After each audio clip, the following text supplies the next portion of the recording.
Welcome to BBC Points West with Liz Beacon and David Garmston. Our main story tonight, told he'll die in jail. Christopher Halliwell is given a whole life term after his second murder conviction, and he says thank you to the judge. He has demonstrated today how dangerous he is. His passing comment of saying thank you may show you what sort of individual he is. He has no compassion whatsoever. He is a callous, cold killer. The police remain suspicious that there are more bodies to be found.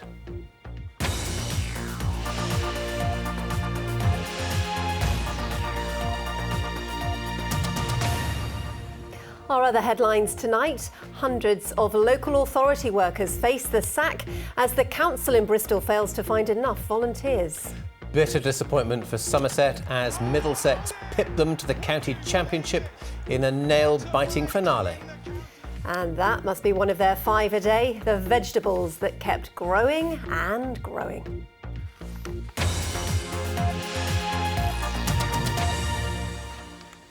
Good evening. A Swindon taxi driver convicted of 2 murders has been told he'll spend the rest of his life in jail.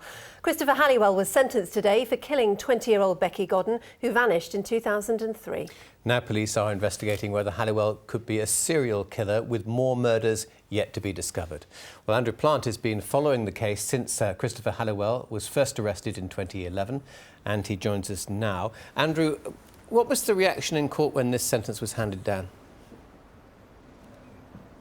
David, Christopher Halliwell was perhaps uncharacteristically quiet in court today as the judge handed him his second life sentence. He simply said thank you and stood up and left the court. Let me just tell you a couple of other comments the judge made passing sentence today. He said, you lied about Sian's murder as you lied about Becky's. I find it disgraceful that you pretended to be concerned about Sian's family.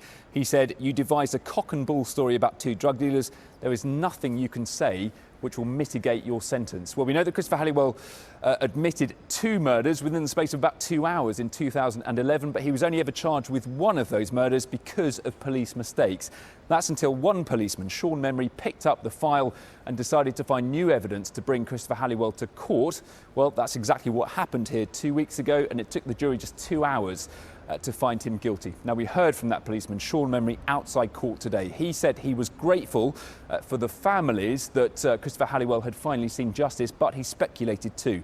Could Christopher Halliwell be guilty of other murders? I'm also very, very clear there must be other victims out there, whether they are sexual offences or other women that he's taken. The offending behaviour for killing Becky was cold, it was calculated, as the judge said. I cannot believe that that was his first offence, from being a burglar in the 1980s to a murderer in 2003. Well, Andrew, listening to the superintendent, it's obvious, isn't it, that this inquiry isn't finished? That's right, yeah. The prosecution have shown that Christopher Halliwell had a method of murder. Lone females who he abducted off the street. He took them to remote locations, strangled them, and then hid their bodies in remote locations. There is a method to that. So police are looking at other crimes. Remember, he wasn't confined to Swindon. He was a taxi driver who was regularly up and down the M4. So they are looking actively at other missing people to see if Christopher Halliwell is hiding, perhaps, other secrets. Thank you, Andrew.